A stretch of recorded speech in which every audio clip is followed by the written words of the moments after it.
En la verdad central del Evangelio, la justificación por la fe en Cristo y no por las obras de la ley. Propósito redentor de Cristo, quien se dio a sí mismo por nuestros pecados. Verdad central del Evangelio, la justificación por la fe en Cristo y no por las obras de la ley. Introducción. La carta a los Gálatas es una epístola escrita por el apóstol Pablo que aborda temas fundamentales sobre la gracia, la fe y la libertad en Cristo, y en este estudio se explorarán los primeros 2 capítulos de la carta. El apóstol Pablo se identifica claramente como el autor de la carta, y los destinatarios son las iglesias de Galacia, una región en la actual Turquía, donde Pablo había establecido congregaciones durante sus viajes misioneros. El propósito de la carta es corregir falsas enseñanzas que estaban desviando a los Gálatas del verdadero evangelio hacia un mensaje distorsionado que enfatizaba la observancia de la ley mosaica. La carta comienza con un saludo apostólico en el que Pablo se presenta como apóstol de Jesucristo y de Dios el Padre, y dirige su saludo a las iglesias de Galacia, deseándoles gracia y paz de Dios el Padre y de nuestro Señor Jesucristo. Pablo enfatiza que su apostolado no proviene de autoridad humana, sino directamente de Jesucristo y Dios Padre, y que su llamado apostólico está vinculado específicamente a la resurrección de Cristo. En la carta también destaca el propósito redentor de Cristo, quien se dio a sí mismo por nuestros pecados para librarnos de este presente siglo malo, según la voluntad de Dios y Padre nuestro, y a quien sea la gloria por siglos de siglos. Pablo expresa su sorpresa y consternación por la rapidez con que los Gálatas estaban abandonando el verdadero evangelio que les había predicado, y se dispone a defender su apostolado y a establecer la verdad central del evangelio, la justificación por la fe en Cristo y no por las obras de la ley. La autoridad apostólica de Pablo. El apóstol Pablo identifica que el problema en la comunidad de los Gálatas no es la existencia de otro evangelio genuino, sino que hay personas que están perturbando a la comunidad con enseñanzas distorsionadas, y advierte severamente que si alguien, incluyéndose él mismo o un ángel del cielo, anunciare otro evangelio diferente al que ya se les ha anunciado, sea anatema, lo que implica una maldición divina. Pablo establece una dicotomía fundamental entre buscar la aprobación humana y ser fiel a Dios, y concluye que si todavía agradara a los hombres, no sería siervo de Cristo, y que su evangelio no es según hombre, sino que fue recibido por revelación divina de Jesucristo. El apóstol también comparte su pasado como perseguidor de la Iglesia de Dios, destacando su celo por el judaísmo y su persecución a los cristianos, lo que hace más impactante su transformación después de su encuentro con Cristo en el camino a Damasco. Pablo describe su llamado divino, que incluye su predestinación divina, su llamamiento por gracia, la revelación del Hijo de Dios en él, y su respuesta inmediata, sin conferir con carne y sangre, y que después de su conversión, se fue a Arabia y luego regresó a Damasco, y más tarde se reunió con Pedro y Jacobo en Jerusalén.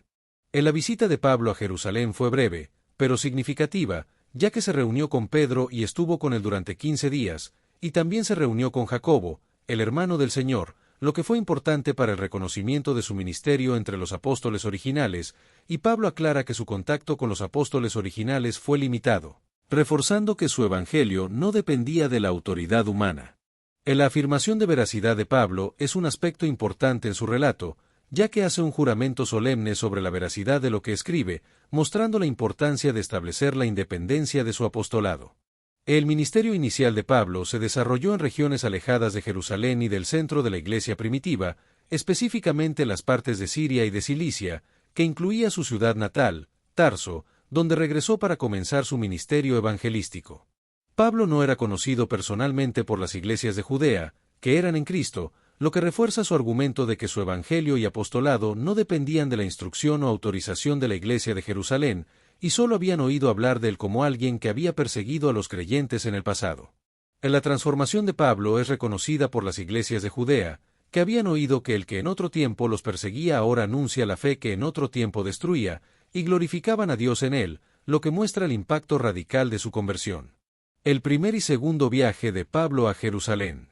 El segundo viaje de Pablo a Jerusalén se llevó a cabo después de 14 años, acompañado por Bernabé y Tito, con el propósito de comunicar el evangelio que predicaba entre los gentiles, específicamente a los que parecían ser algo, para asegurarse de que su ministerio estuviera en armonía con la misión global de la Iglesia. La revelación como guía es un aspecto clave en la decisión de Pablo de ir a Jerusalén, ya que enfatiza que su decisión no fue por iniciativa humana ni por someterse a la autoridad de otros apóstoles, sino por dirección divina. con el propósito estratégico de evitar divisiones innecesarias y asegurar que su ministerio entre los gentiles estuviera en armonía con la misión global de la Iglesia. En la sección describe la comunicación selectiva de Pablo, quien presentó el Evangelio que predicaba entre los gentiles, especialmente a los líderes reconocidos de la Iglesia en Jerusalén, con el fin de preservar la pureza del mensaje de salvación. El caso de Tito es un ejemplo de la libertad defendida por Pablo, ya que Tito, siendo griego, no fue compelido a circuncidarse, a pesar de la presión de los falsos hermanos que se infiltraban en las comunidades cristianas para espiar la libertad que tenían en Cristo Jesús. Los falsos hermanos tenían la intención de socavar la libertad del Evangelio y reimponer el yugo de la ley mosaica, especialmente la circuncisión, como requisito para la salvación, pero Pablo se resistió firmemente a esta presión, asegurando que la verdad del Evangelio permaneciera con los creyentes. La verdad del Evangelio se centra en el mensaje de salvación por gracia mediante la fe, y la libertad en Cristo, que libera a los creyentes del yugo de la ley mosaica, y Pablo se comprometió a preservar esta verdad, demostrando su resistencia apostólica al no ceder ni por una hora a las presiones de los falsos hermanos. La resistencia de Pablo fue inquebrantable, y su compromiso con la pureza del Evangelio de gracia es evidente en su declaración de que no cedió ni por una hora a las presiones de los falsos hermanos, lo que demuestra que lo que estaba en juego no era simplemente una cuestión de prácticas religiosas o tradiciones, sino la esencia misma del Evangelio. En la frase para que la verdad del Evangelio permaneciese con vosotros destaca la importancia de mantener el mensaje fundamental de la salvación por gracia mediante la fe en Cristo, sin comprometerse con la observancia de la ley mosaica, lo que habría distorsionado el mensaje de la salvación. El reconocimiento de los apóstoles y la división del trabajo misionero. Los pilares de la Iglesia, como Jacobo, Cefas y Juan, reconocieron la legitimidad del ministerio de Pablo y su llamado a predicar a los gentiles, y también reconocieron el llamado de Pedro a los judíos, demostrando una comprensión mutua y un discernimiento divino que va más allá de las apariencias humanas. Pablo enfatiza que Dios no juzga por apariencias externas o posiciones de autoridad, sino por la verdad del Evangelio, y que el mismo Dios que respaldó el ministerio de Pedro entre los judíos también respaldó su ministerio entre los gentiles, otorgándoles igual autoridad apostólica aunque con diferentes audiencias.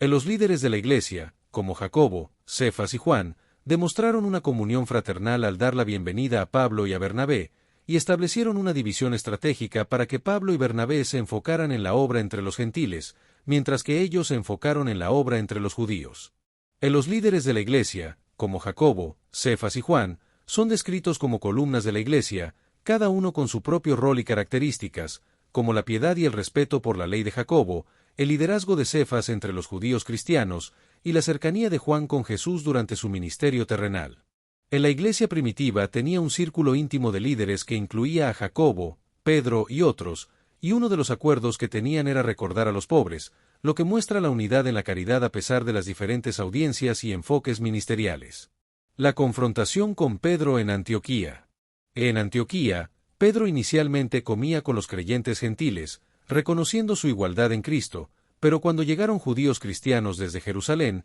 se apartó de los gentiles por temor a la crítica de los judaizantes, lo que se consideró una hipocresía. La hipocresía de Pedro tuvo un efecto dominó, ya que otros judíos, incluyendo a Bernabé, siguieron su ejemplo y se apartaron de los gentiles, lo que puso en peligro la verdad del Evangelio y comprometió la unidad de la comunidad. Pablo consideró necesario confrontar públicamente a Pedro por su error, ya que su comportamiento estaba afectando públicamente a toda la comunidad y comprometiendo la verdad del Evangelio, y le resistió en la cara, porque era de condenar.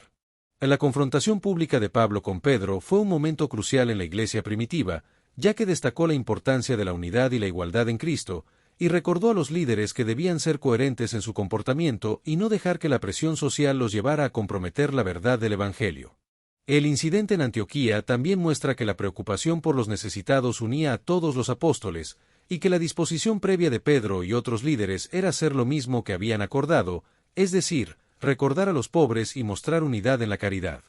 Inconsistencia expuesta. En la sección Inconsistencia expuesta destaca la contradicción entre la práctica personal de Pedro, quien vivía libre de las restricciones de la ley, y lo que estaba imponiendo a otros con su comportamiento, específicamente constriñendo a los gentiles a judaizar. Pablo señala la inconsistencia y la imposición injusta, preguntando a Pedro por qué, siendo judío, Vivía como los gentiles pero constreñía a los gentiles a judaizar, lo que comprometía la libertad del Evangelio. En la libertad del Evangelio se ve comprometida por un doble estándar que impone a los gentiles cargas que ni los mismos judíos pueden llevar, y Pablo establece que la justificación no viene por cumplir la ley mosaica, sino únicamente por la fe en Jesucristo. Pablo establece una base común con Pedro al reconocer su herencia judía compartida, y muestra cómo el Evangelio trasciende la división entre judíos y gentiles, estableciendo un camino de salvación común para ambos grupos a través de la fe en Jesucristo. La fe en Cristo es el camino a la justificación, y no las obras de la ley, y Pablo establece claramente que esta verdad fundamental aplica tanto a judíos como a gentiles, eliminando cualquier base para la discriminación o segregación entre creyentes. En la experiencia compartida de la fe es un reconocimiento común de que la justificación no viene por las obras de la ley, sino por la fe de Jesucristo, y Pablo y otros creyentes han creído en Jesucristo para ser justificados por la fe de Cristo. La justificación por la fe. Pablo anticipa una objeción y responde de manera contundente, diciendo que Cristo no promueve el pecado al liberar a los creyentes de la ley, y que la respuesta a esta pregunta es en ninguna manera.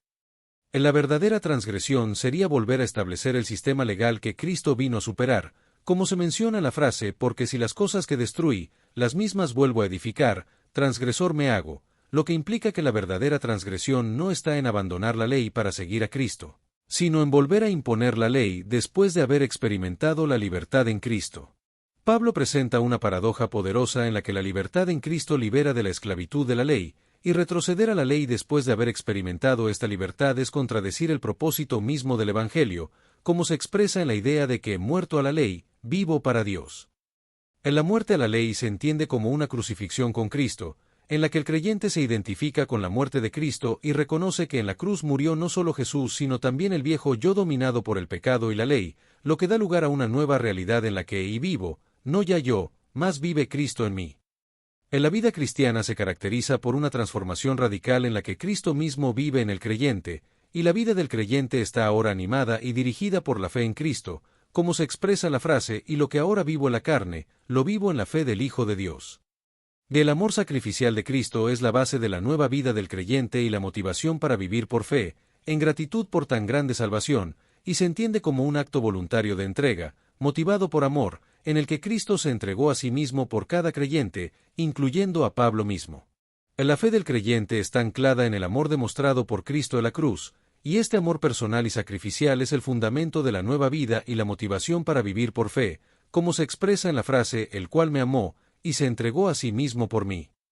Pablo afirma contundentemente que no desecha la gracia de Dios, y razona lógicamente que si la justicia se pudiera obtener por la ley, entonces la muerte de Cristo habría sido innecesaria, lo que implica que buscar la justificación por la ley equivale a declarar innecesaria la muerte de Cristo. En la conclusión lógica de esta línea de razonamiento es que la muerte de Cristo es el sacrificio central del Evangelio, y la pregunta implícita es si fue necesaria esta muerte, lo que lleva a reflexionar sobre la naturaleza de la gracia y la justificación en la fe cristiana. Muerto a la ley, vivo para Dios. En la sección de Carta a los Gálatas, un estudio de los capítulos 1 y 2 analiza la alternativa legal y como Pablo concluye que si la justicia se pudiera obtener a través de la ley, entonces la muerte de Cristo habría sido innecesaria, destacando la gravedad del error de volver a la ley como medio de justificación. En los temas principales de Gálatas 1 y 2 incluyen la autoridad apostólica de Pablo, el énfasis en el Evangelio verdadero y la justificación por fe, así como la libertad en Cristo, que se refiere a la liberación del yugo de la ley mosaica y la vida en la nueva realidad de Cristo viviendo en el creyente. En la conversión de Pablo es un tema clave, ya que pasó de ser un perseguidor de la Iglesia de Dios a un apasionado predicador del Evangelio, especialmente entre los gentiles, después de su encuentro con Cristo resucitado. En la cronología del ministerio temprano de Pablo es importante, ya que incluye 3 años en Arabia y Damasco, 15 días con Pedro en Jerusalén, y 14 años hasta su segunda visita a Jerusalén, lo que demuestra la independencia de su evangelio y apostolado. El ministerio de Pablo tuvo un periodo significativo de independencia antes de tener un contacto sustancial con los Galatas, y su enfoque principal fue predicar el evangelio a los gentiles, lo que fue confirmado por los apóstoles en Jerusalén. En la división estratégica del trabajo misionero permitió que el evangelio se extendiera tanto entre judíos como entre gentiles, con el mismo mensaje central de salvación por fe en Cristo, y Pablo defendió la libertad de los creyentes de no someterse a la circuncisión como requisito para la salvación. La controversia de la circuncisión fue un tema importante en el ministerio de Pablo, ya que algunos insistían en que los gentiles debían circuncidarse para ser salvos, pero Pablo se opuso a esta idea y defendió la verdad del Evangelio, que es la salvación por fe en Cristo, como se ve en el caso de Tito, quien no fue compelido a circuncidarse. En la infiltración de falsos hermanos que intentaban espiar la libertad de los creyentes en Cristo Jesús y someterlos a la servidumbre fue un desafío que Pablo enfrentó, y se resistió firmemente a sus intentos de pervertir el Evangelio de Cristo. El incidente de Antioquía enseña lecciones importantes, como que todos pueden fallar, incluso los líderes como Pedro, y que la conducta de los líderes puede afectar a otros creyentes, por lo que es necesario corregir y confrontar cuando la verdad del Evangelio está en juego. La justificación por fe es un tema central en el ministerio de Pablo, quien enseña que la ley condena, pero que el hombre es justificado por la fe de Jesucristo, y que la respuesta adecuada es creer en Jesucristo para ser justificado por la fe de Cristo. La nueva vida en Cristo implica ser crucificado con Cristo, lo que significa morir al dominio del pecado y la ley, y vivir una vida transformada por la presencia de Cristo, que se vive por fe en Cristo y su obra completa. El amor y sacrificio de Cristo son fundamentales para la fe cristiana, ya que Cristo se entregó a sí mismo por amor a los creyentes, para librarnos de este presente siglo malo, y Pablo declara que no desecha la gracia de Dios, sino que la mantiene como el fundamento de su vida y ministerio. La afirmación de Pablo sobre la justificación por fe sirve como una conclusión poderosa contra la justificación por la ley y como transición a las enseñanzas que seguirán en los próximos capítulos, destacando que si la ley pudiera justificarnos, el sacrificio de Cristo habría sido innecesario. Aplicaciones para hoy y desafíos contemporáneos. Aplicaciones para hoy. Se destaca la importancia de mantener la pureza del Evangelio, resistiendo las tendencias a añadir requisitos humanos, y se enfatiza que la libertad en Cristo no es licencia para pecar, sino libertad para servir a Dios desde el corazón.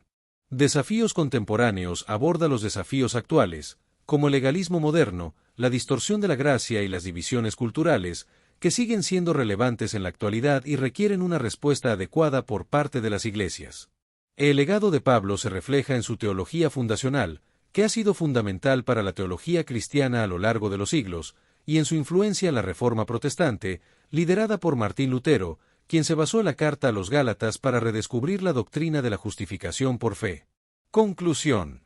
En los capítulos 1 y 2 de Gálatas, Pablo establece las bases de su argumento contra los que estaban distorsionando el Evangelio, defendiendo su autoridad apostólica, relata su historia personal de conversión y ministerio, y establece la doctrina fundamental de la justificación por fe en Cristo, no por obras de la ley, lo que sentó las bases para la unidad de la Iglesia y la libertad cristiana. En los capítulos iniciales de la carta a los Gálatas preparan el terreno para las enseñanzas más detalladas sobre la vida cristiana que se presentarán en el resto de la carta, y en ellos se establece el mensaje central que Pablo defiende apasionadamente. El mensaje central de Gálatas 1 y 2 se centra en que Cristo es suficiente y que su sacrificio completa la obra de salvación, y que la fe es el medio para alcanzar la salvación, a través de la confianza en Cristo y no en las obras de la ley. La gracia es el fundamento de la salvación, y se presenta como un don inmerecido de Dios, y no como un logro humano, lo que significa que la salvación viene únicamente por la gracia de Dios mediante la fe en Jesucristo.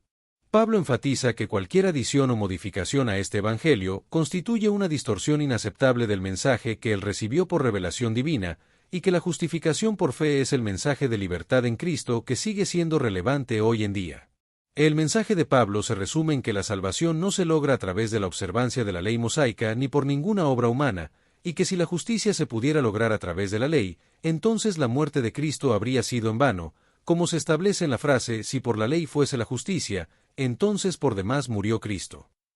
Galatas capítulo 1 Reina Valera 1909. Un Pablo, apóstol, no de los hombres ni por hombre, mas por Jesucristo y por Dios el Padre, que lo resucitó de los muertos, 2 y todos los hermanos que están conmigo, a las iglesias de Galacia, 3 gracias sea a vosotros, y paz de Dios el Padre, y de nuestro Señor Jesucristo, 4 el cual se dio a sí mismo por nuestros pecados para librarnos de este presente siglo malo, conforme a la voluntad de Dios y Padre nuestro, 5 al cual sea la gloria por siglos de siglos. Amén. 6 Estoy maravillado de que tan pronto os hayáis traspasado del que os llamó a la gracia de Cristo, a otro evangelio. 7 No que hay otro, sino que hay algunos que os inquietan, y quieren pervertir el Evangelio de Cristo. 8 Más aun si nosotros o un ángel del cielo os anunciare otro evangelio del que os hemos anunciado, sea anatema. 9 Como antes hemos dicho, también ahora decimos otra vez, si alguno os anunciare otro evangelio del que habéis recibido,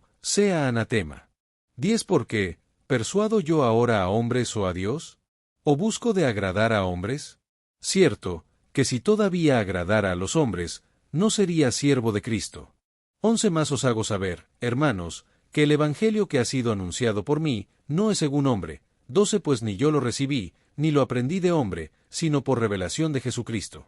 13 Porque ya habéis oído acerca de mi conducta a otro tiempo en el judaísmo, que perseguía sobremanera la iglesia de Dios, y la destruía. 14 Y aprovechaba en el judaísmo sobre muchos de mis iguales en mi nación, siendo muy más celador que todos de las tradiciones de mis padres. 15 Más cuando plugo a Dios, que me apartó desde el vientre de mi madre, y me llamó por su gracia, 16 Revelar a su Hijo en mí, para que le predicase entre los gentiles, luego no conferí con carne y sangre. 17 Ni fui a Jerusalén a los que eran apóstoles antes que yo, sino que me fui a la Arabia, y volví de nuevo a Damasco. 18 Después, pasados 3 años, fui a Jerusalén a ver a Pedro, y estuve con él 15 días. 19 Más a ningún otro de los apóstoles vi, sino a Jacobo el hermano del Señor. 20 Y en esto que os escribo, he aquí delante de Dios, no miento. 21 Después fui a las partes de Siria y de Cilicia. 22 Y no era conocido de vista a las iglesias de Judea, que eran en Cristo. 23 Solamente habían oído decir, aquel que en otro tiempo nos perseguía, ahora anuncia la fe que en otro tiempo destruía. 24 Y glorificaban a Dios en mí. Galatas capítulo 2 Reina Valera 1909. 1 Después, pasados 14 años, fui otra vez a Jerusalén juntamente con Bernabé, tomando también conmigo a Tito. 2 Empero fui por revelación, y comuniquéles el evangelio que predico entre los gentiles, más particularmente a los que parecían ser algo, por no correr en vano, o haber corrido. 3 Más ni aun Tito, que estaba conmigo, siendo griego, fue compelido a circuncidarse. 4 Y eso por causa de los falsos hermanos, que se entraban secretamente para espiar nuestra libertad que tenemos en Cristo Jesús, para ponernos en servidumbre. 5 A los cuales ni aun por una hora cedimos sujetándonos, para que la verdad del Evangelio permaneciese con vosotros. 6 Empero de aquellos que parecían ser algo, cuáles hayan sido algún tiempo, no tengo que ver, Dios no acepta apariencia de hombre, a mí ciertamente los que parecían ser algo, nada me dieron. 7 Antes por el contrario, como vieron que el Evangelio de la incircuncisión me era encargado, como a Pedro el de la circuncisión. 8 Porque el que hizo por Pedro para el apostolado de la circuncisión, hizo también por mí para con los gentiles emoticono cara guiñando. 9 Y como vieron la gracia que me era dada, Jacobo y Cefas y Juan, que parecían ser las columnas, nos dieron las diestras de compañía a mí y a Bernabé, para que nosotros fuésemos a los gentiles, y ellos a la circuncisión. 10 Solamente nos pidieron que nos acordásemos de los pobres, lo mismo que fui también solícito en hacer. 11 Empero viniendo Pedro a Antioquía, le resistí en la cara, porque era de condenar. 12 Porque antes que viniesen unos de parte de Jacobo, comía con los gentiles, mas después que vinieron, se retraía y apartaba, teniendo miedo de los que eran de la circuncisión. 13 Y a su disimulación consentían también los otros judíos, de tal manera que aun Bernabé fue también llevado de ellos en su simulación. 14 Más cuando vi que no andaban derechamente conforme a la verdad del Evangelio, dije a Pedro delante de todos, si tú, siendo judío, vives como los gentiles y no como judío, ¿por qué constriñes a los gentiles a judaizar? 15 Nosotros judíos naturales, y no pecadores de los gentiles. 16 Sabiendo que el hombre no es justificado por las obras de la ley, sino por la fe de Jesucristo, nosotros también hemos creído en Jesucristo, para que fuésemos justificados por la fe de Cristo, y no por las obras de la ley, por cuanto por las obras de la ley ninguna carne será justificada. 17 Y si buscando nosotros ser justificados en Cristo, también nosotros somos hallados pecadores, ¿es por eso Cristo ministro de pecado? En ninguna manera. 18 Porque si las cosas que destruí, las mismas vuelvo a edificar, transgresor me hago. 19 Porque yo por la ley soy muerto a la ley, para vivir a Dios. 20 Con Cristo estoy juntamente crucificado, y vivo, no ya yo, mas vive Cristo en mí, y lo que ahora vivo en la carne, lo vivo en la fe del Hijo de Dios, el cual me amó, y se entregó a sí mismo por mí. 21 No desecho la gracia de Dios, porque si por la ley fuese la justicia, entonces por demás murió Cristo. En la verdad central del Evangelio, la justificación por la fe en Cristo y no por las obras de la ley. Propósito redentor de Cristo, quien se dio a sí mismo por nuestros pecados. Verdad central del Evangelio, la justificación por la fe en Cristo y no por las obras de la ley. Introducción. La carta a los Gálatas es una epístola escrita por el apóstol Pablo que aborda temas fundamentales sobre la gracia, la fe y la libertad en Cristo, y en este estudio se explorarán los primeros 2 capítulos de la carta. El apóstol Pablo se identifica claramente como el autor de la carta, y los destinatarios son las iglesias de Galacia, una región en la actual Turquía, donde Pablo había establecido congregaciones durante sus viajes misioneros. El propósito de la carta es corregir falsas enseñanzas que estaban desviando a los Gálatas del verdadero evangelio hacia un mensaje distorsionado que enfatizaba la observancia de la ley mosaica. La carta comienza con un saludo apostólico en el que Pablo se presenta como apóstol de Jesucristo y de Dios el Padre, y dirige su saludo a las iglesias de Galacia, deseándoles gracia y paz de Dios el Padre y de nuestro Señor Jesucristo. Pablo enfatiza que su apostolado no proviene de autoridad humana, sino directamente de Jesucristo y Dios Padre, y que su llamado apostólico está vinculado específicamente a la resurrección de Cristo. En la carta también destaca el propósito redentor de Cristo, quien se dio a sí mismo por nuestros pecados para librarnos de este presente siglo malo, según la voluntad de Dios y Padre nuestro, y a quien sea la gloria por siglos de siglos. Pablo expresa su sorpresa y consternación por la rapidez con que los Gálatas estaban abandonando el verdadero evangelio que les había predicado, y se dispone a defender su apostolado y a establecer la verdad central del evangelio, la justificación por la fe en Cristo y no por las obras de la ley. La autoridad apostólica de Pablo. El apóstol Pablo identifica que el problema en la comunidad de los Gálatas no es la existencia de otro evangelio genuino, sino que hay personas que están perturbando a la comunidad con enseñanzas distorsionadas, y advierte severamente que si alguien, incluyéndose él mismo o un ángel del cielo, anunciare otro evangelio diferente al que ya se les ha anunciado, sea anatema, lo que implica una maldición divina. Pablo establece una dicotomía fundamental entre buscar la aprobación humana y ser fiel a Dios, y concluye que si todavía agradara a los hombres, no sería siervo de Cristo, y que su evangelio no es según hombre, sino que fue recibido por revelación divina de Jesucristo. El apóstol también comparte su pasado como perseguidor de la Iglesia de Dios, destacando su celo por el judaísmo y su persecución a los cristianos, lo que hace más impactante su transformación después de su encuentro con Cristo en el camino a Damasco. Pablo describe su llamado divino, que incluye su predestinación divina, su llamamiento por gracia, la revelación del Hijo de Dios en él, y su respuesta inmediata, sin conferir con carne y sangre, y que después de su conversión, se fue a Arabia y luego regresó a Damasco, y más tarde se reunió con Pedro y Jacobo en Jerusalén.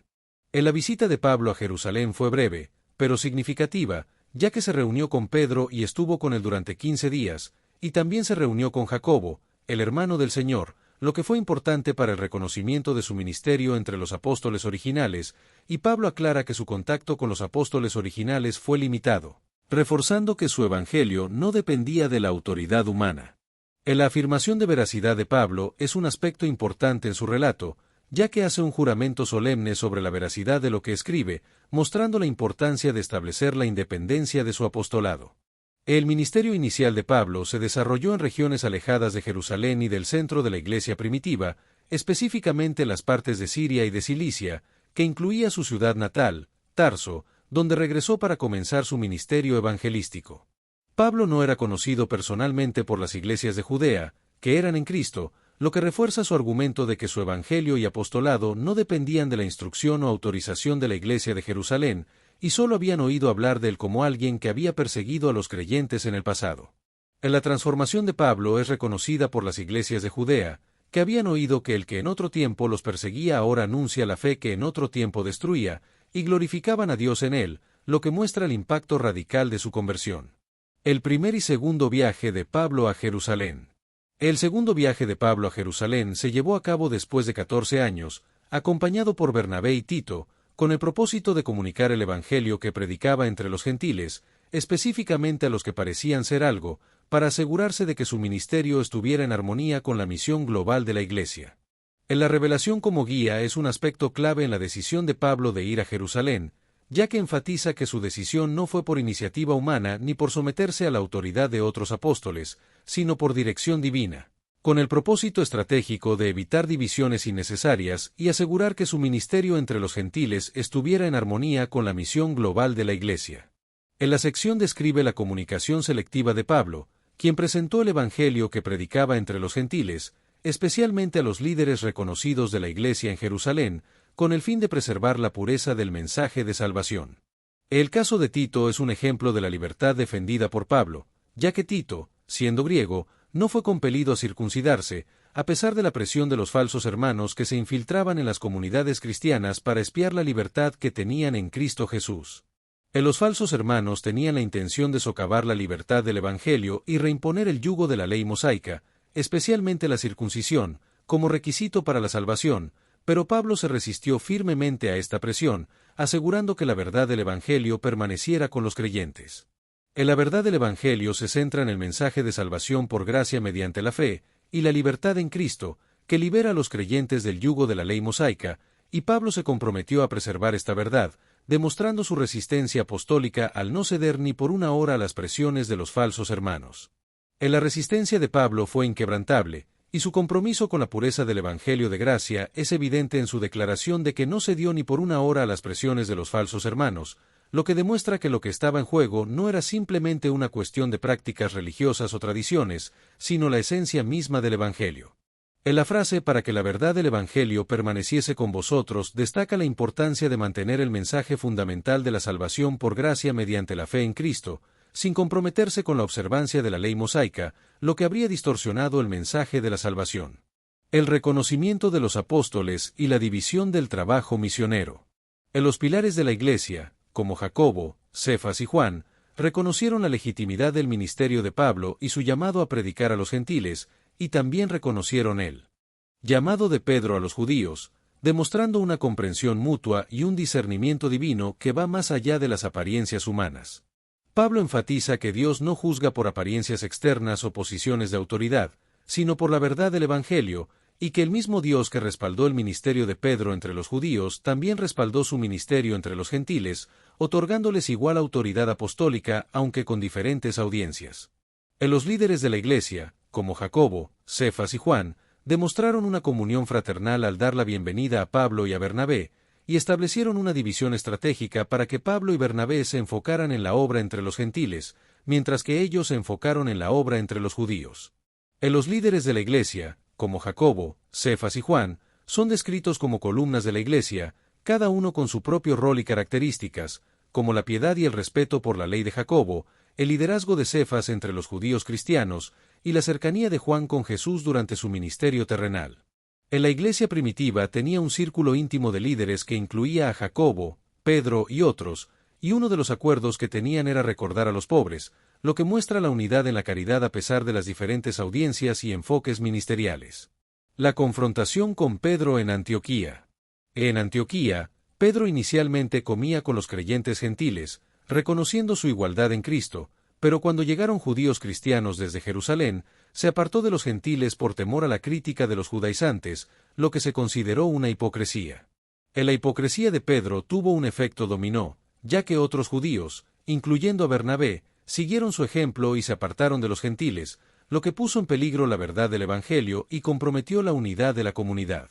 Pablo consideró necesario confrontar públicamente a Pedro por su error, ya que su comportamiento estaba afectando públicamente a toda la comunidad y comprometiendo la verdad del Evangelio, y le resistió en la cara, porque era de condenar.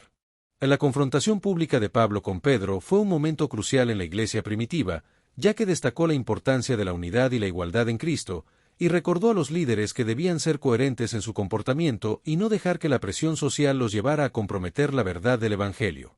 El incidente en Antioquía también muestra que la preocupación por los necesitados unía a todos los apóstoles, y que la disposición previa de Pedro y otros líderes era hacer lo mismo que habían acordado, es decir, recordar a los pobres y mostrar unidad en la caridad. Inconsistencia expuesta. En la sección Inconsistencia expuesta destaca la contradicción entre la práctica personal de Pedro, quien vivía libre de las restricciones de la ley, y lo que estaba imponiendo a otros con su comportamiento, específicamente constriñendo a los gentiles a judaizar. Pablo señala la inconsistencia y la imposición injusta, preguntando a Pedro por qué, siendo judío, vivía como los gentiles pero constreñía a los gentiles a judaizar, lo que comprometía la libertad del Evangelio. La libertad del Evangelio se ve comprometida por un doble estándar que impone a los gentiles cargas que ni los mismos judíos pueden llevar, y Pablo establece que la justificación no viene por cumplir la ley mosaica, sino únicamente por la fe en Jesucristo. Pablo establece una base común con Pedro al reconocer su herencia judía compartida, y muestra cómo el Evangelio trasciende la división entre judíos y gentiles, estableciendo un camino de salvación común para ambos grupos a través de la fe en Jesucristo. La fe en Cristo es el camino a la justificación, y no las obras de la ley, y Pablo establece claramente que esta verdad fundamental aplica tanto a judíos como a gentiles, eliminando cualquier base para la discriminación o segregación entre creyentes.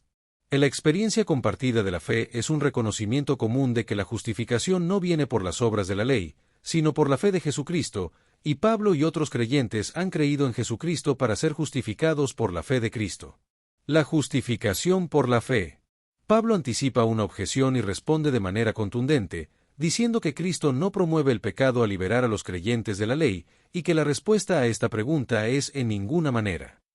La verdadera transgresión sería volver a establecer el sistema legal que Cristo vino a superar, como se menciona en la frase, porque si las cosas que destruí, las mismas vuelvo a edificar, transgresor me hago, lo que implica que la verdadera transgresión no está en abandonar la ley para seguir a Cristo, sino en volver a imponer la ley después de haber experimentado la libertad en Cristo. Pablo presenta una paradoja poderosa en la que la libertad en Cristo libera de la esclavitud de la ley, y retroceder a la ley después de haber experimentado esta libertad es contradecir el propósito mismo del Evangelio, como se expresa en la idea de que, muerto a la ley, vivo para Dios. En la muerte a la ley se entiende como una crucifixión con Cristo, en la que el creyente se identifica con la muerte de Cristo y reconoce que en la cruz murió no solo Jesús sino también el viejo yo dominado por el pecado y la ley, lo que da lugar a una nueva realidad en la que y vivo, no ya yo, mas vive Cristo en mí. En la vida cristiana se caracteriza por una transformación radical en la que Cristo mismo vive en el creyente, y la vida del creyente está ahora animada y dirigida por la fe en Cristo, como se expresa la frase, y lo que ahora vivo en la carne, lo vivo en la fe del Hijo de Dios. El amor sacrificial de Cristo es la base de la nueva vida del creyente y la motivación para vivir por fe, en gratitud por tan grande salvación, y se entiende como un acto voluntario de entrega, motivado por amor, en el que Cristo se entregó a sí mismo por cada creyente, incluyendo a Pablo mismo. La fe del creyente está anclada en el amor demostrado por Cristo en la cruz, y este amor personal y sacrificial es el fundamento de la nueva vida y la motivación para vivir por fe, como se expresa en la frase, el cual me amó, y se entregó a sí mismo por mí.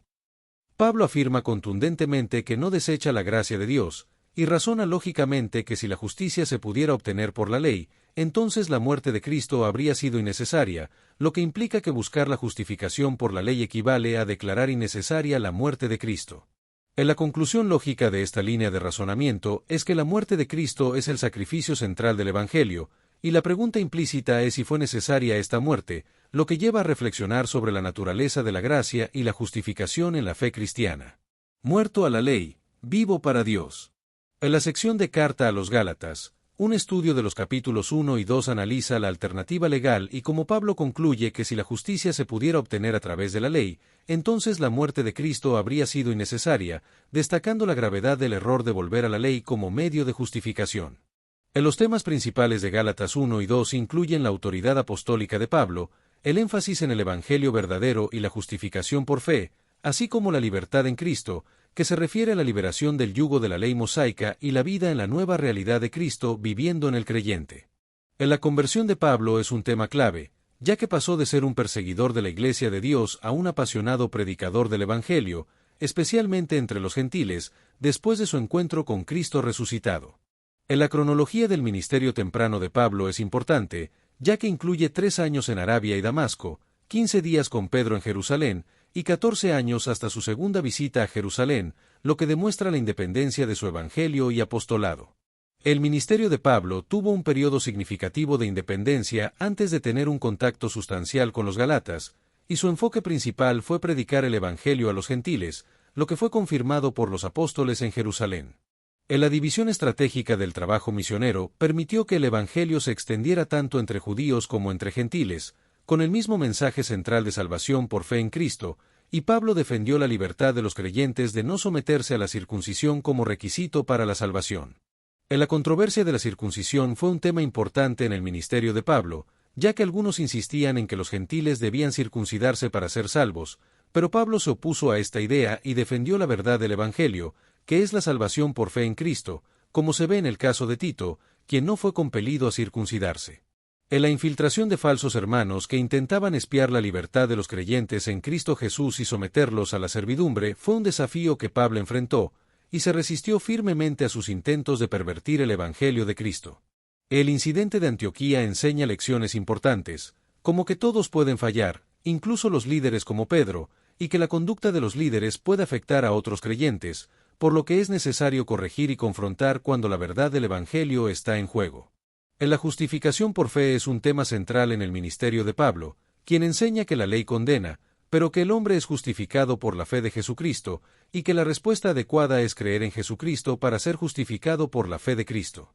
En la nueva vida en Cristo implica ser crucificado con Cristo, lo que significa morir al dominio del pecado y la ley, y vivir una vida transformada por la presencia de Cristo, que se vive por fe en Cristo y su obra completa. El amor y sacrificio de Cristo son fundamentales para la fe cristiana, ya que Cristo se entregó a sí mismo por amor a los creyentes, para librarnos de este presente siglo malo, y Pablo declara que no desecha la gracia de Dios, sino que la mantiene como el fundamento de su vida y ministerio. En la afirmación de Pablo sobre la justificación por fe sirve como una conclusión poderosa contra la justificación por la ley y como transición a las enseñanzas que seguirán en los próximos capítulos, destacando que si la ley pudiera justificarnos, el sacrificio de Cristo habría sido innecesario. Aplicaciones para hoy y desafíos contemporáneos.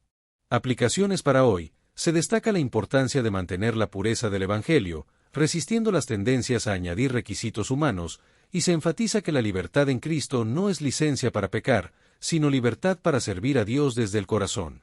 Desafíos contemporáneos aborda los desafíos actuales, como el legalismo moderno, la distorsión de la gracia y las divisiones culturales, que siguen siendo relevantes en la actualidad y requieren una respuesta adecuada por parte de las iglesias. El legado de Pablo se refleja en su teología fundacional, que ha sido fundamental para la teología cristiana a lo largo de los siglos, y en su influencia en la Reforma Protestante, liderada por Martín Lutero, quien se basó en la Carta a los Gálatas para redescubrir la doctrina de la justificación por fe. Conclusión.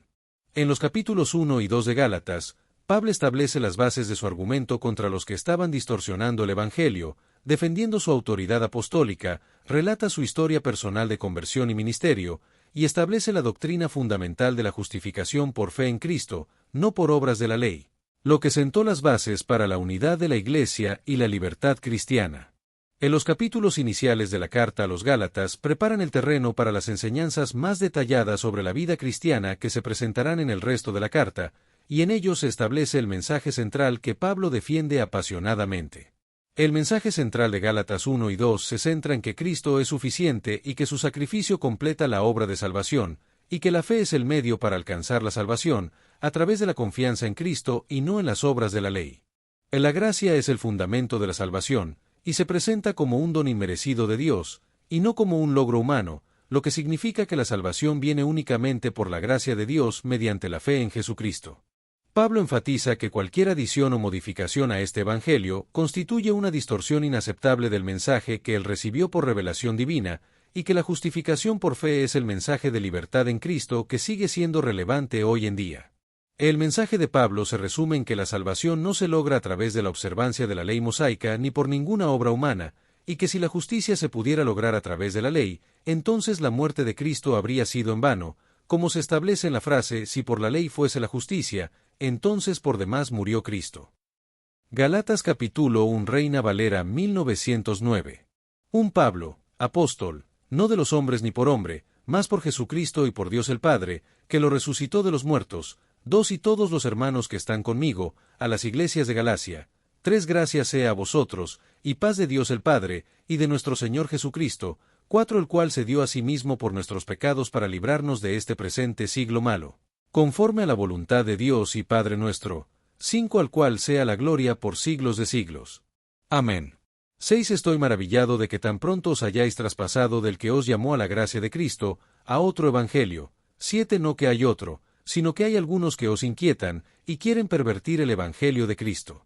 8 Más aun si nosotros o un ángel del cielo os anunciare otro evangelio del que os hemos anunciado, sea anatema. 9 Como antes hemos dicho, también ahora decimos otra vez, si alguno os anunciare otro evangelio del que habéis recibido, sea anatema. 10 Porque, ¿persuado yo ahora a hombres o a Dios? ¿O busco de agradar a hombres? Cierto, que si todavía agradara a los hombres, no sería siervo de Cristo. 11 Más os hago saber, hermanos, que el evangelio que ha sido anunciado por mí, no es según hombre. 12 Pues ni yo lo recibí, ni lo aprendí de hombre, sino por revelación de Jesucristo. 13 Porque ya habéis oído acerca de mi conducta a otro tiempo en el judaísmo, que perseguía sobremanera la iglesia de Dios, y la destruía. 14 Y aprovechaba en el judaísmo sobre muchos de mis iguales en mi nación, siendo muy más celador que todos de las tradiciones de mis padres. 15 Más cuando plugo a Dios, que me apartó desde el vientre de mi madre, y me llamó por su gracia.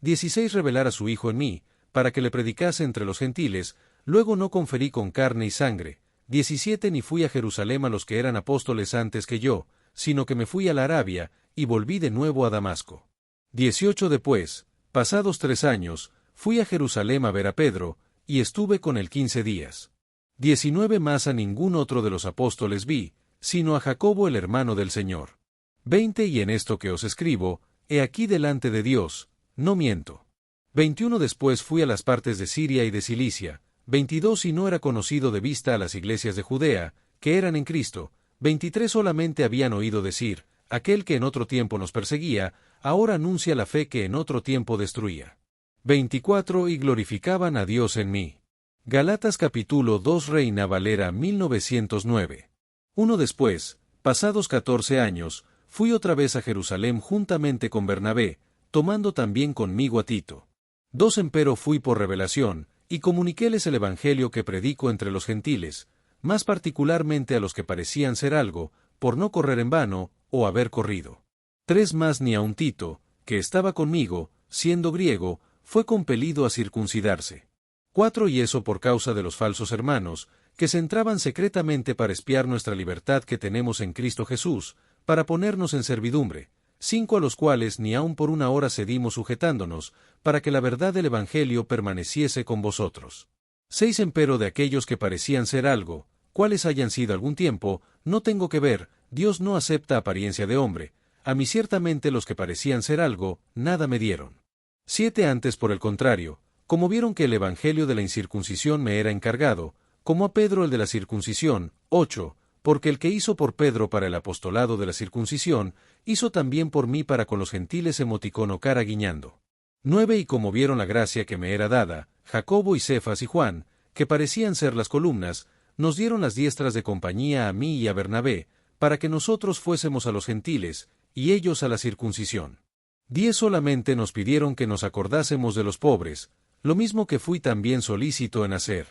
11 Empero viniendo Pedro a Antioquía, le resistí en la cara, porque era de condenar. 12 Porque antes que viniesen unos de parte de Jacobo, comía con los gentiles, mas después que vinieron, se retraía y apartaba, teniendo miedo de los que eran de la circuncisión. 13 Y a su disimulación consentían también los otros judíos, de tal manera que aun Bernabé fue también llevado de ellos en su simulación. 14 Más cuando vi que no andaban derechamente conforme a la verdad del Evangelio, dije a Pedro delante de todos, si tú, siendo judío, vives como los gentiles y no como judío, ¿por qué constriñes a los gentiles a judaizar? 15 Nosotros judíos naturales, y no pecadores de los gentiles. 16 Sabiendo que el hombre no es justificado por las obras de la ley, sino por la fe de Jesucristo, nosotros también hemos creído en Jesucristo, para que fuésemos justificados por la fe de Cristo, y no por las obras de la ley, por cuanto por las obras de la ley ninguna carne será justificada. 17 Y si buscando nosotros ser justificados en Cristo, también nosotros somos hallados pecadores, ¿es por eso Cristo ministro de pecado? En ninguna manera. 18 Porque si las cosas que destruí, las mismas vuelvo a edificar, transgresor me hago. 19 Porque yo por la ley soy muerto a la ley, para vivir a Dios. 20 Con Cristo estoy juntamente crucificado, y vivo, no ya yo, mas vive Cristo en mí, y lo que ahora vivo en la carne, lo vivo en la fe del Hijo de Dios, el cual me amó, y se entregó a sí mismo por mí. 21 No desecho la gracia de Dios, porque si por la ley fuese la justicia, entonces por demás murió Cristo.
El estudio de Gálatas se centra en los capítulos 3 y 4 de la Epístola a los Gálatas según la Biblia Reina Valera de 1909. Introducción al estudio de Gálatas 3 y 4. El estudio de Gálatas se centra en los capítulos 3 y 4 de la Epístola a los Gálatas según la Biblia Reina Valera de 1909, explorando la profundidad teológica, el contexto histórico y las implicaciones prácticas de estos importantes capítulos escritos por el apóstol Pablo. En la Epístola de Pablo a los Gálatas se escribió aproximadamente entre los años 48 al 55 después de Cristo, siendo una de las primeras epístolas de Pablo, y se dirigió a las iglesias en la región de Galacia, que se encuentra en la actual Turquía central, y que fueron fundadas durante el primer viaje misionero de Pablo según Hechos 13 y 14. La crisis que surgió en las iglesias gálatas se debió a que maestros judíos insistían que los gentiles convertidos debían someterse a la circuncisión y observar la ley mosaica para ser verdaderos cristianos, lo que llevó a Pablo a escribir con urgencia y pasión para defender la verdad del Evangelio y la libertad cristiana contra este legalismo emergente. En la región de Galacia era cultural y geográficamente diversa, habitada por celtas que se habían establecido en Asia Menor, mezclándose con las poblaciones locales frigias y griegas, y las iglesias gálatas estaban formadas principalmente por gentiles convertidos, con una minoría de judíos cristianos, creando una comunidad multicultural con tensiones naturales. Importancia de la Reina Valera 1909. La traducción Reina Valera 1909 es importante porque representa una revisión significativa de la primera traducción completa al español de Casiodoro de Reina y Cipriano de Valera, manteniendo el estilo literario clásico castellano y ofreciendo mayor fidelidad a los manuscritos griegos disponibles en aquella época. Y ha sido la Biblia principal para generaciones de hispanohablantes, moldeando el lenguaje teológico y dejando una profunda huella en el desarrollo del cristianismo protestante en el mundo hispano. Estructura y argumento de Gálatas 3 y 4. En la estructura general de los capítulos 3 y 4 de Gálatas se centra en el argumento inicial de Pablo, que contrasta entre las obras de la ley y la fe, y se desarrolla en torno a conceptos fundamentales como la justificación por fe, la promesa hecha a Abraham, el propósito de la ley y la libertad en Cristo. El apóstol Pablo apela a la experiencia de los Gálatas y a las Escrituras para demostrar que la justificación es por fe, estableciendo la prioridad cronológica y teológica de la promesa a Abraham sobre la ley de Moisés en los capítulos 3 y 4 de la Epístola a los Gálatas. Justificación por fe, no por obras. Pablo utiliza la metáfora del heredero para explicar la transición de la minoría de edad, representada por la esclavitud bajo la ley, a la madurez, simbolizada por la adopción como hijos de Dios, y les recuerda a los Gálatas su antigua esclavitud y expresa preocupación por su posible retorno a los débiles y pobres rudimentos.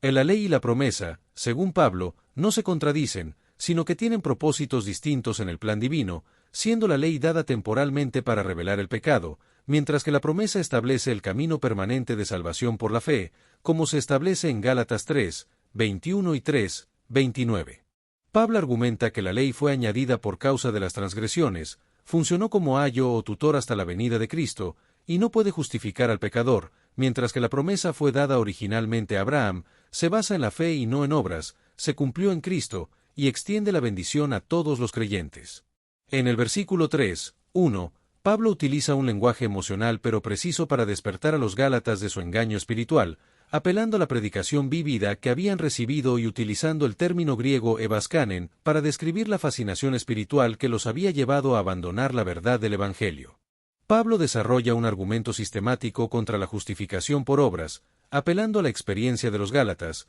utilizando el ejemplo de Abraham como prototipo de la fe, exponiendo la imposibilidad de cumplir perfectamente la ley y concluyendo con la obra redentora de Cristo que nos libera de la maldición legal, como se establece en la Epístola a los Gálatas. Análisis de Gálatas 3. En la sección de Gálatas 3 comienza con una pregunta fundamental que hace Pablo a los Gálatas, preguntando si recibieron el Espíritu por las obras de la ley o por el oír de la fe, lo que lleva a una discusión sobre el testimonio de Abraham y cómo su fe fue imputada como justicia. El veredicto sobre la ley se presenta como una maldición para aquellos que se basan en las obras de la ley, pero Cristo nos redimió de esta maldición, y se destaca el significado de la promesa hecha a Abraham, que se cumple en Cristo Jesús y tiene un alcance universal que incluye a los gentiles. Pablo analiza el pacto abrahámico y enfatiza que su fundamento es la fe y no las obras, que se cumple específicamente en Cristo como la verdadera simiente prometida, y que tiene un alcance universal que trasciende las barreras étnicas para incluir a los gentiles. Se explica que la ley no fue dada como un medio de salvación, sino como una medida temporal con propósitos específicos, como revelar el pecado humano y preparar el camino para el cumplimiento de la promesa en Cristo, y que la ley funcionó como un ayo o tutor que ejerció una autoridad temporal hasta la venida de Cristo. En la imagen del ayo o tutor se utiliza para ilustrar cómo la ley ejerció una función disciplinaria hasta la venida de Cristo, y cómo su autoridad cesó cuando el joven alcanzó la madurez, simbolizando cómo la ley ya no es necesaria después de la venida de Cristo y la fe en él.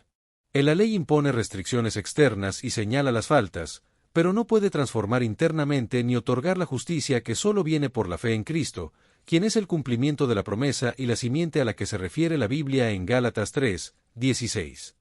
Cristo nos redimió de la maldición de la ley, como se menciona en Gálatas 3, 13, y nos permite recibir la promesa del Espíritu por la fe, lo que crea una nueva comunidad de fe que trasciende las divisiones étnicas, sociales y de género. La unidad de los creyentes se basa en la fe en Cristo Jesús, como se establece en Gálatas 3, 26, y Pablo presenta a Cristo como el punto culminante del plan divino, en quien convergen y se cumplen todas las promesas hechas a Abraham. Libertad en Cristo y adopción como hijos de Dios, Gálatas 4.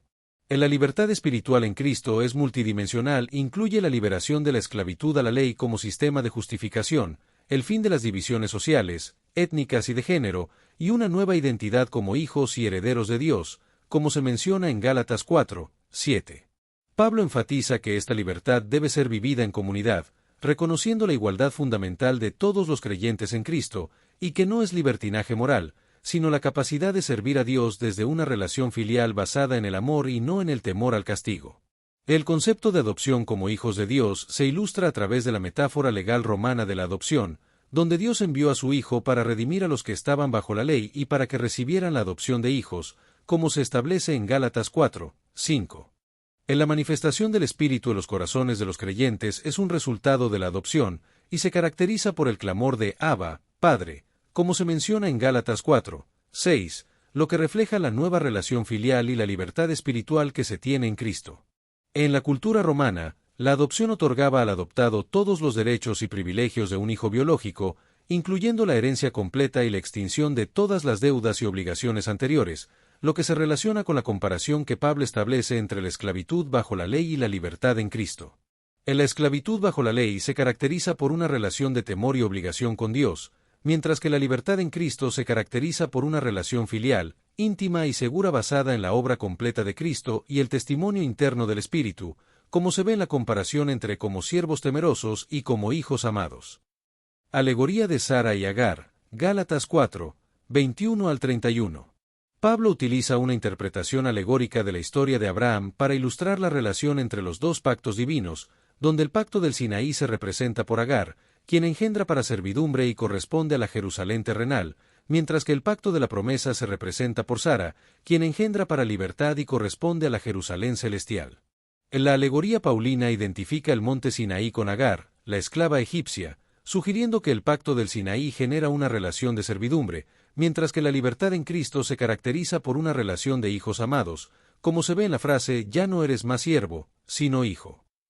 En la gráfica que compara a Sara y Agar según Gálatas 4, 21 al 31 muestra la oposición entre la libertad y la esclavitud, la promesa y la falta de promesa, el espíritu y la ausencia de espíritu, y la permanencia y la temporalidad, destacando la importancia de la libertad en Cristo y la relación filial con Dios. Los creyentes son identificados como hijos de la promesa, como Isaac, nacidos por el Espíritu y herederos de la promesa, y son perseguidos por los nacidos según la carne, lo que subraya la tensión entre la esclavitud y la libertad, y la importancia de la fe en Cristo para obtener la verdadera libertad.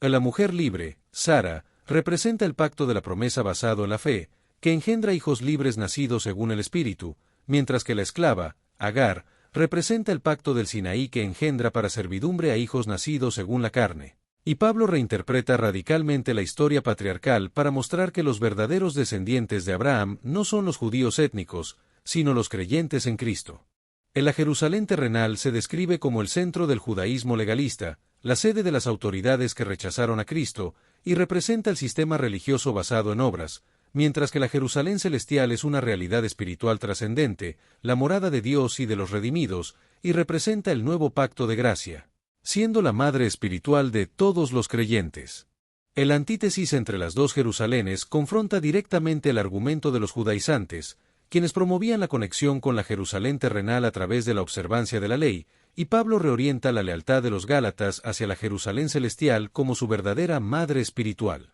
Definición e implicaciones de la libertad cristiana. En la libertad cristiana se define como la vida en el Espíritu, la libertad para caminar según el Espíritu que mora en nosotros, la condición filial, la libertad de relacionarse con Dios como hijos y no como esclavos, y la liberación de la ley como sistema de justificación, pero no un rechazo a los principios morales de la ley, que ahora se cumplen a través del amor producido por el Espíritu. El proceso de redención según Pablo incluye la esclavitud inicial bajo los rudimentos del mundo, la encarnación divina de Dios, el acto redentor de Cristo que redime a los que estaban bajo la ley, y la nueva condición de hijos adoptivos, transformando nuestra condición de esclavos a hijos adoptivos a través de la obra redentora de Cristo. En la redención cristiana no se limita a un simple rescate de la culpa, sino que implica una transformación completa de la identidad y el estatus ante Dios, lo que se logra a través de la acción del Espíritu Santo en la vida del creyente. El papel del Espíritu Santo. El Espíritu Santo juega un papel fundamental en la teología paulina, especialmente en el libro de Gálatas, ya que confirma la adopción del creyente como hijo de Dios, le da la capacidad de clamar Abba, Padre, y le permite vivir una nueva vida en libertad. En la vida cristiana no se limita a la justificación inicial, sino que es un proceso continuo de caminar por el Espíritu, lo que se desarrollará más a fondo los capítulos siguientes de Gálatas, y que produce fruto espiritual que cumple el propósito moral de la ley, como se menciona en Gálatas 5, 22 y 23. Versículos clave de Gálatas 3 y 4. El versículo Gálatas 3, 16 establece la centralidad cristológica de las promesas divinas, argumentando que el término hebreo sera, simiente, se refiere proféticamente a Cristo como el verdadero heredero de las promesas abrahámicas. El versículo Gálatas 3, 28 proclama la abolición de las divisiones étnicas, sociales y de género, afirmando la igualdad fundamental de todos los creyentes en cuanto a su valor, dignidad y posición en Cristo. El versículo Gálatas 4, 31 establece la identidad definitiva de los creyentes como hijos de la mujer libre, invitándolos a abrazar plenamente esta libertad y a resistir cualquier intento de someterlos nuevamente a la esclavitud de la ley. Importancia de la precisión textual en la Reina Valera 1909. El texto original de Gálatas fue escrito en griego koiné, y Pablo demuestra un manejo sofisticado de esta lengua, empleando sutilezas gramaticales para reforzar sus argumentos teológicos, como se ve en la alegoría de Sara y Agar, y en la interpretación teológica de los versículos clave. Gálatas capítulos 3 y 4 en la Biblia Reina Valera 190 destaca la importancia de la precisión textual en la interpretación teológica de los capítulos 3 y 4 de Gálatas, donde la traducción de la Reina Valera 1909 mantiene una fidelidad notable a los matices del texto griego original.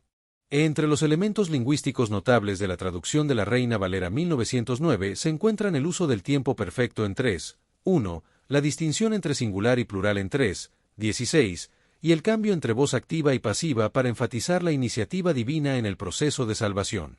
En la comparación con otras traducciones bíblicas muestra que la Reina Valera 1909 mantiene connotaciones culturales y teológicas importantes, como el término ayo en Gálatas 3, 24, la ambigüedad del original en Gálatas 4, 6, y la metáfora maternal de Pablo en Gálatas 4, 19. La precisión textual es fundamental para una correcta interpretación teológica, ya que varios argumentos de Pablo dependen de sutilezas lingüísticas del texto original, como su interpretación cristológica en 3, 16, su argumento cronológico en 3, 17, y su alegoría en 4, 21-31.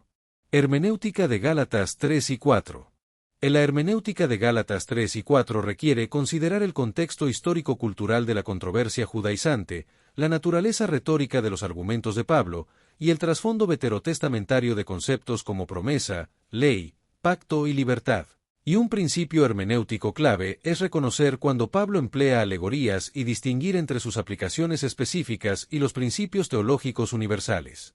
El análisis contextual, la interpretación dentro del contexto histórico y literario de la epístola completa, la comparación intertextual y el análisis léxico-sintáctico son herramientas importantes para una aproximación hermenéutica sólida a Gálatas 3 y 4. Aplicaciones prácticas de Gálatas 3 y 4. En la integración teológica de la epístola a los Gálatas se conecta con temas más amplios de la teología paulina y bíblica, y ofrece aplicaciones prácticas para la vida cristiana, como la liberación del legalismo y la creación de comunidades inclusivas. En la comprensión de que nuestra relación con Dios no depende de cumplir reglas o rituales, sino de la fe en Cristo y su obra completa, libera de la ansiedad religiosa y del constante temor a no ser suficientemente buenos, y permite vivir desde la seguridad de nuestra adopción como hijos amados de Dios.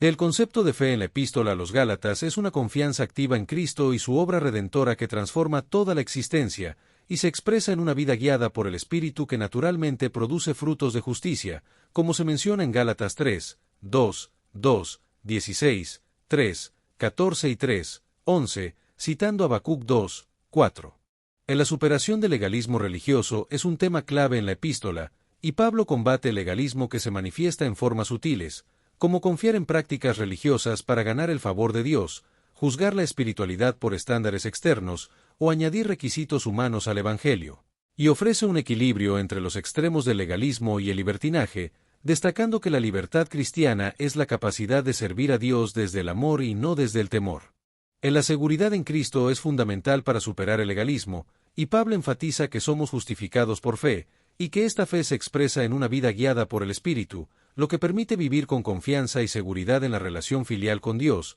como se menciona en Gálatas 3, 28, y crear comunidades cristianas donde las barreras étnicas, socioeconómicas y de género no impidan la plena comunión y participación de todos los creyentes en la vida y ministerio de la Iglesia. Cuando comprendemos que ya somos hijos amados de Dios, no necesitamos ganar su aprobación mediante el cumplimiento de reglas, y esto se refleja en la unidad de los creyentes en Cristo, que se basa en un solo evangelio de gracia que salva a todos los creyentes, independientemente de su trasfondo. La unidad en Cristo trasciende las barreras étnicas, sociales y de género que dividían al mundo antiguo, y se establece sobre la base de que todos los creyentes son igualmente hijos de Dios y herederos de las promesas en Cristo, como se afirma en Gálatas 3, 28, que dice: no hay judío, ni griego, no hay siervo, ni libre, no hay varón, ni hembra, porque todos vosotros sois uno en Cristo Jesús. En la metáfora de la herencia utilizada por Pablo en Gálatas 3, 29 y 4, 7 muestra que los creyentes, como hijos de Dios por la fe en Cristo, se convierten en legítimos herederos de todas las promesas hechas a Abraham, y esta herencia no se obtiene por descendencia física de Abraham o por observancia de la ley, sino únicamente por la unión con Cristo, quien es la verdadera simiente de Abraham. La conexión entre adopción y herencia era inseparable en el mundo romano, y Pablo utiliza este concepto legal para ilustrar nuestra posición en Cristo, destacando que los creyentes ya no son siervos, sino hijos de Dios y herederos de sus promesas por medio de Cristo. La unidad de los creyentes en Cristo se basa en la reconciliación de la diversidad bajo el señorío de Cristo, y no en la uniformidad, lo que significa que las diferencias naturales ya no determinan el valor, la dignidad o el acceso a Dios de las personas, como se establece en la enseñanza de Pablo en Gálatas. En la metáfora legal en Gálatas 3 a 4 subvierte el argumento judaizante, mostrando que los gentiles convertidos ya son plenos herederos sin necesidad de la circuncisión u otras prácticas judías, y que el proceso de madurez espiritual es un tema clave en la enseñanza de Pablo. Del proceso de madurez espiritual se describe en varias etapas, incluyendo el estado infantil, la disciplina de la ley, la redención en Cristo y la vida en el Espíritu, como se ve en Gálatas 4, 1 y 2, 3, 24, 4, 4 y 5 y 4, 6, respectivamente. La ley representaba una fase necesaria pero temporal de tutela, diseñada para llevar a la humanidad y a cada creyente a la madurez en Cristo, y el análisis de los verbos y construcciones gramaticales en el texto original de Gálatas revela matices teológicos importantes. El concepto de herederos en Gálatas 3 y 4 tiene profundas raíces en las tradiciones bíblicas y culturales, y Pablo reinterpreta radicalmente este concepto para referirse a la recepción del Espíritu Santo, la justificación por fe y la adopción como hijos de Dios, que está disponible para todos los creyentes a través de la unión con Cristo. En la transformación del creyente involucra un cambio radical de estatus y relación con Dios, y según Gálatas 3 y 4, esta transformación incluye la relación con Dios, la libertad espiritual, la certeza de salvación, el poder para vivir y la paz interior, como se ve en la comparación entre la vida antes de Cristo y la vida en Cristo. En la transformación espiritual de los creyentes implica pasar de ser esclavos bajo los rudimentos del mundo a ser hijos y herederos de Dios, lo que se logra a través de la fe en Jesucristo y la presencia interna del Espíritu de su Hijo que produce una nueva identidad y un nuevo poder para vivir. Principios del crecimiento espiritual.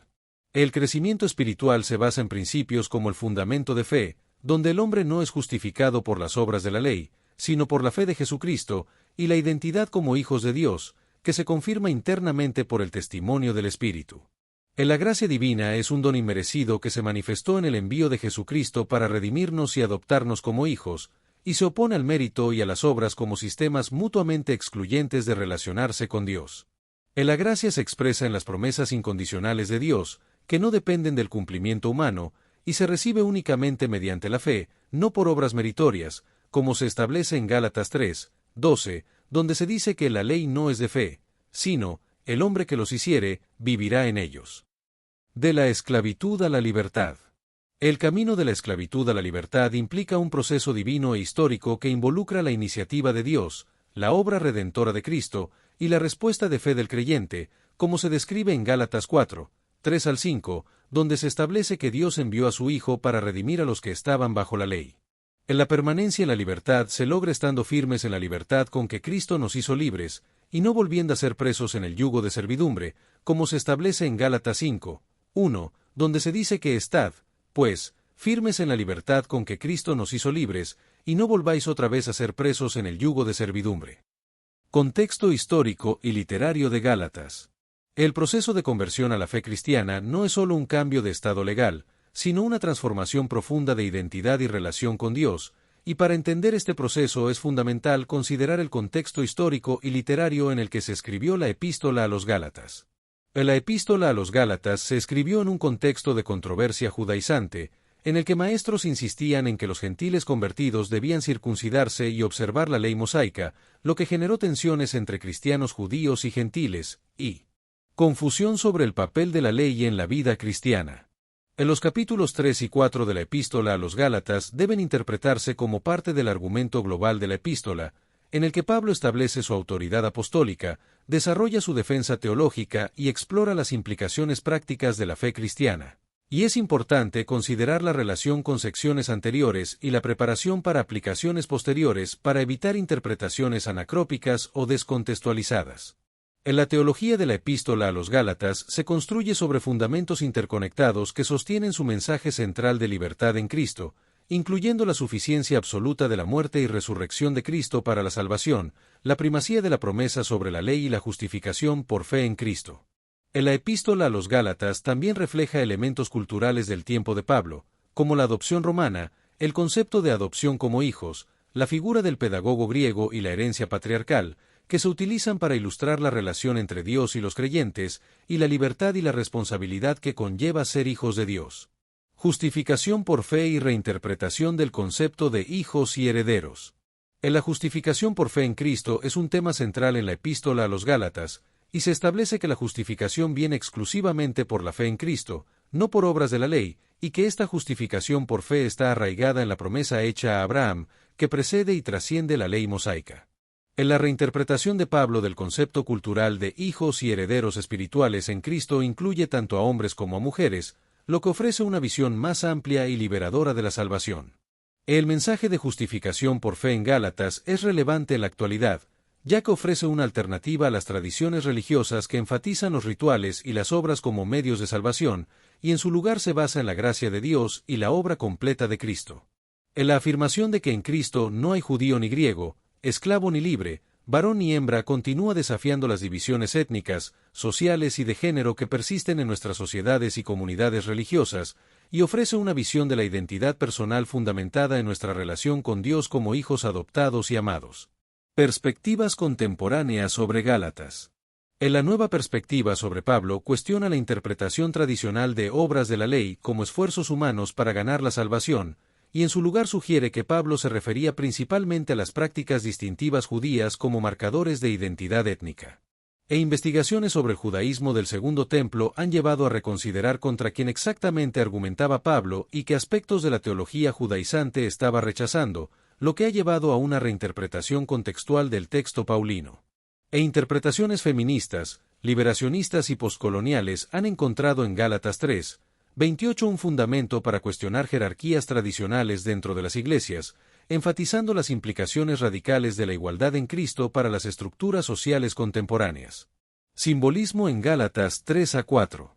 En los símbolos en Gálatas 3 y 4, como el hijo y el esclavo, la esclavitud y la libertad, y Sinaí y Jerusalén celestial, funcionan como un lenguaje teológico profundo que condensa realidades espirituales complejas en imágenes concretas, y su interpretación paulina es frecuentemente tipológica o alegórica, pero siempre al servicio de su argumento central sobre la justificación por fe y la libertad en Cristo. Conexión entre el Antiguo y el Nuevo Testamento. El estudio de Gálatas capítulos 3 y 4 analiza la conexión entre el Antiguo y Nuevo Testamento, destacando la promesa abrahámica, la ley mosaica, los profetas y el cumplimiento mesiánico, y cómo Pablo demuestra una profunda comprensión de las Escrituras hebreas reinterpretándolas a la luz de Cristo.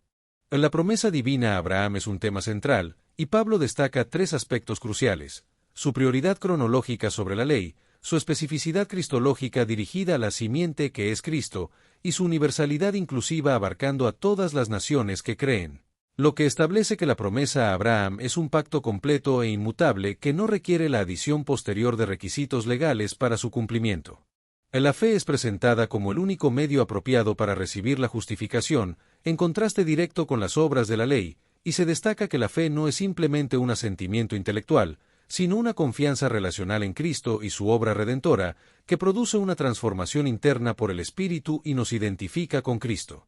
Pablo advierte contra la reducción de la fe a la observancia de rituales externos sin transformación interna, y destaca la importancia de la fe en la salvación, utilizando a Abraham como prototipo del creyente, y demostrando que la fe siempre ha sido el medio de justificación, incluso antes de la entrega de la ley. En la sección también analiza cómo la promesa, la ley y los profetas convergieron y encontraron su cumplimiento en el Evangelio, y cómo Pablo ve el Antiguo Testamento como parte integral de una historia redentora unificada que culmina en Cristo, y no lo rechaza, sino que lo reinterpretó a la luz de Cristo. Libertad cristiana vs libertinaje. El apóstol Pablo destaca que el legalismo restrictivo conduce a la maldición, ya que nadie puede cumplir perfectamente la ley, y en su lugar, nos llama a vivir en libertad del Espíritu, como se menciona en Gálatas 3, 10 y 5, 1. La verdadera libertad cristiana se fundamenta en la obra de Cristo, libera de la esclavitud de la ley como medio de justificación, conduce a una vida guiada por el Espíritu,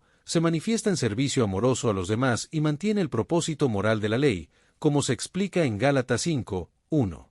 Por otro lado, el libertinaje moral malinterpreta la libertad cristiana, usa la gracia como excusa para el pecado, sigue dominado por deseos egoístas, destruye la comunidad cristiana y rechaza toda norma moral, como se advierte en Gálatas 5, 13. El Espíritu Santo y el nacimiento espiritual. En la recepción inicial del Espíritu Santo se produce por fe al escuchar el Evangelio, no como resultado de esfuerzos legales, y esta experiencia inicial del Espíritu marca el comienzo de la vida cristiana, como se menciona en Gálatas 3, 2.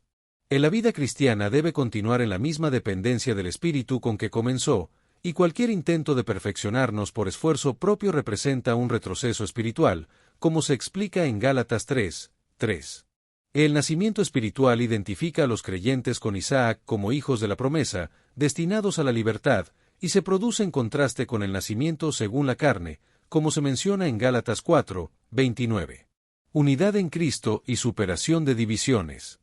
Finalmente, la superación de divisiones religiosas, étnicas, sociales, de género, rituales y doctrinales se logra a través de la unidad en Cristo Jesús, como se declara en Gálatas 3, 28, donde se establece que no hay distinciones entre judíos, griegos, siervos, libres, varones o hembras, porque todos son uno en Cristo Jesús. En la distinción entre judío y gentil, esclavo y libre, y varón y hembra en el mundo antiguo era fundamentalmente religiosa, social, económica y de género, pero Pablo afirma que ninguna de estas categorías determina el valor, la dignidad o el acceso a Dios de una persona, ya que en Cristo todos son igualmente hijos y herederos. En la universalidad del mensaje de Pablo se refleja en su interpretación de la promesa a Abraham como una declaración de la intención universal de Dios, abarcando a personas de todas las etnias y trasfondos culturales, y en la redención de Cristo que no está limitada por fronteras nacionales o étnicas, ofreciendo liberación espiritual a toda la humanidad esclavizada bajo el pecado. En la unidad en Cristo trasciende todas las divisiones humanas, creando una nueva comunidad universal donde todos los creyentes son igualmente hijos de Dios y herederos de las promesas, como se establece en Gálatas 3, 28, donde se dice todos vosotros sois uno en Cristo Jesús. Conclusión y llamado a la aplicación.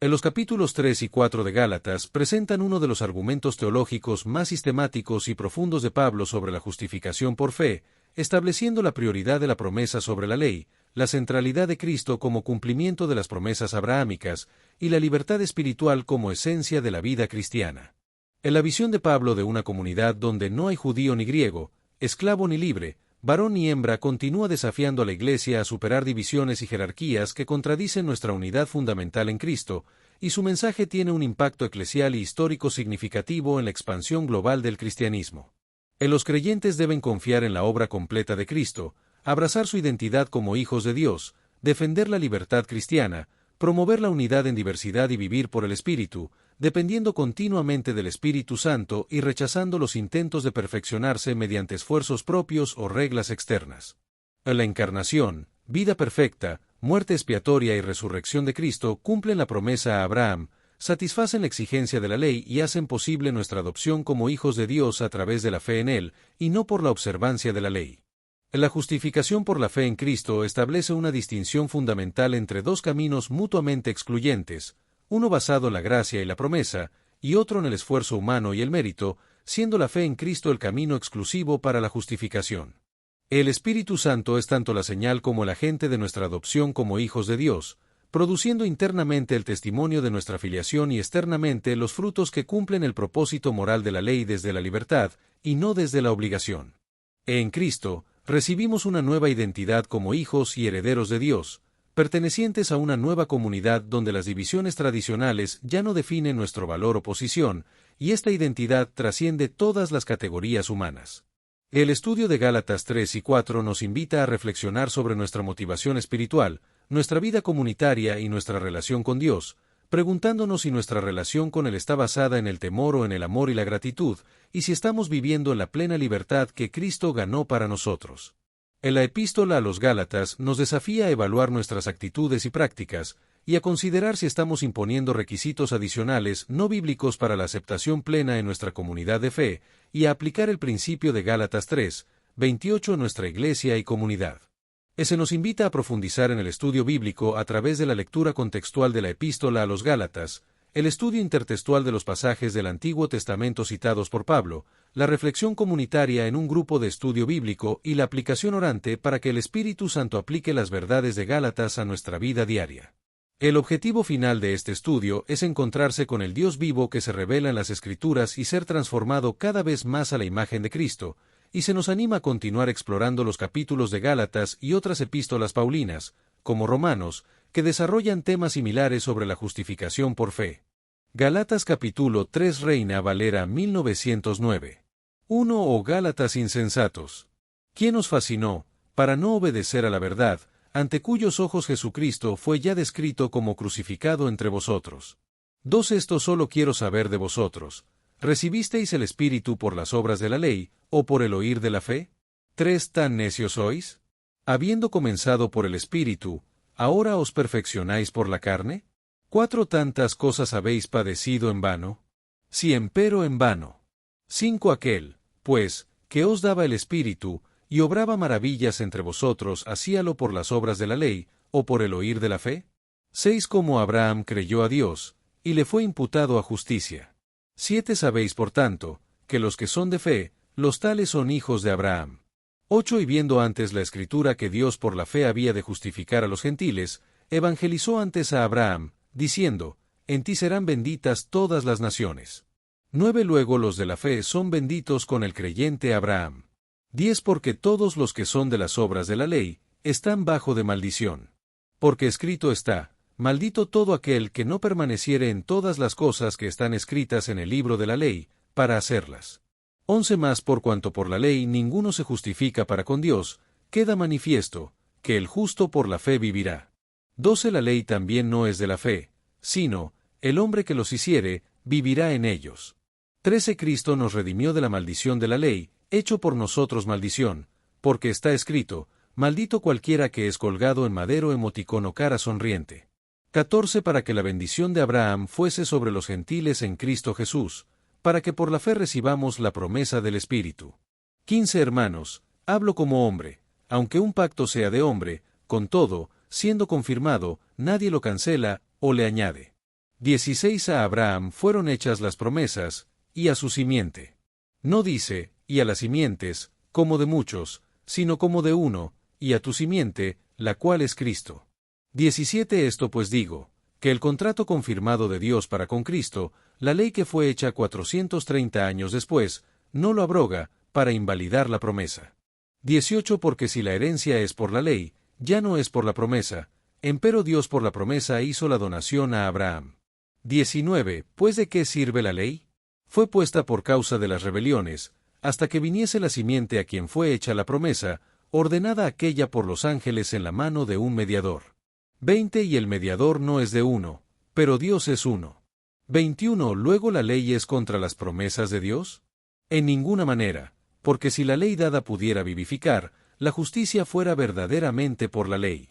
22 Más encerró la Escritura todo bajo pecado, para que la promesa fuese dada a los creyentes por la fe de Jesucristo. 23 Empero antes que viniese la fe, estábamos guardados bajo la ley, encerrados para aquella fe que había de ser descubierta. 24 De manera que la ley nuestro ayo fue para llevarnos a Cristo, para que fuésemos justificados por la fe. 25 Más venida la fe, ya no estamos bajo ayo. 26 Porque todos sois hijos de Dios por la fe en Cristo Jesús. 27 Porque todos los que habéis sido bautizados en Cristo, de Cristo estáis vestidos. 28 No hay judío, ni griego, no hay siervo, ni libre, no hay varón, ni hembra, porque todos vosotros sois uno en Cristo Jesús. 29 Y si vosotros sois de Cristo, ciertamente la simiente de Abraham sois, y conforme a la promesa los herederos. Galatas capítulo 4 Reina Valera 1909. 1 También digo, entre tanto que el heredero es niño,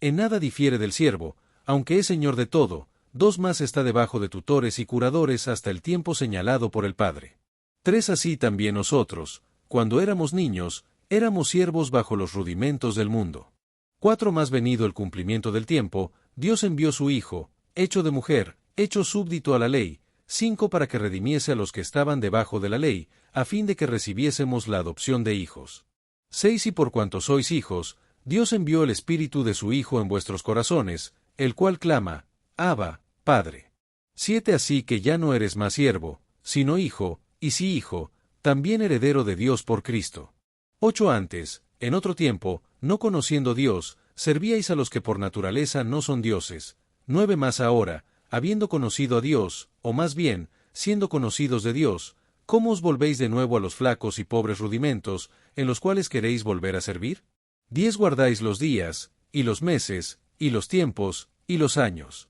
11 Temo de vosotros, que no haya trabajado en vano en vosotros. 12 Hermanos, os ruego, sed como yo, porque yo soy como vosotros, ningún agravio me habéis hecho. 13 Que vosotros sabéis que por flaqueza de carne os anuncié el Evangelio al principio. 14 Y no desechasteis ni menospreciasteis mi tentación que estaba en mi carne, antes me recibisteis como a un ángel de Dios, como a Cristo Jesús. 15 ¿Dónde está pues vuestra bienaventuranza? Porque yo os doy testimonio que si se pudiera hacer, os hubierais sacado vuestros ojos para dármelos. 16 Heme pues hecho vuestro enemigo, diciéndoos la verdad. 17 Tienen celos de vosotros, pero no bien, antes os quieren echar fuera para que vosotros los celéis a ellos. 18 Bueno es ser celosos en bien siempre, y no solamente cuando estoy presente con vosotros. 19 Hijitos míos, que vuelvo otra vez a estar de parto de vosotros, hasta que Cristo sea formado en vosotros. 20 Querría cierto estar ahora con vosotros, y mudar mi voz, porque estoy perplejo en cuanto a vosotros. 21 Decime, los que queréis estar debajo de la ley, ¿no habéis oído la ley? 22 Porque escrito está que Abraham tuvo 2 hijos, uno de la sierva, el otro de la libre. 23 Más el de la sierva nació según la carne, pero el de la libre nació por la promesa. 24 Las cuales cosas son dichas por alegoría, porque estas mujeres son los 2 pactos, el uno ciertamente del monte Sinaí, el cual engendró para servidumbre, que es Agar. 25 Porque Agar o Sinaí es un monte de Arabia, el cual es conjunto a la que ahora es Jerusalén, la cual sirve con sus hijos. 26 Más la Jerusalén de arriba libre es, la cual es la madre de todos nosotros. 27 Porque está escrito, alégrate, estéril, que no pares, prorrumpe y clama, la que no estás de parto, porque más son los hijos de la dejada que de la que tiene marido. 28 Así que, hermanos, nosotros como Isaac somos hijos de la promesa. 29 Empero como entonces el que era engendrado según la carne, perseguía al que había nacido según el Espíritu, así también ahora. 30 Más, ¿qué dice la Escritura? Echa fuera a la sierva y a su hijo, porque no será heredero el hijo de la sierva con el hijo de la libre. 31 De manera, hermanos, que no somos hijos de la sierva, más de la libre. Destellos, disfruta la vida, mantente bella por dentro y por fuera y nutre una mente sana. Corazón brillante. Si te gustó este video, suscríbete para recibir más contenido como este, o no olvides suscribirte para no perderte ningún video. Salud y vida @lavida2025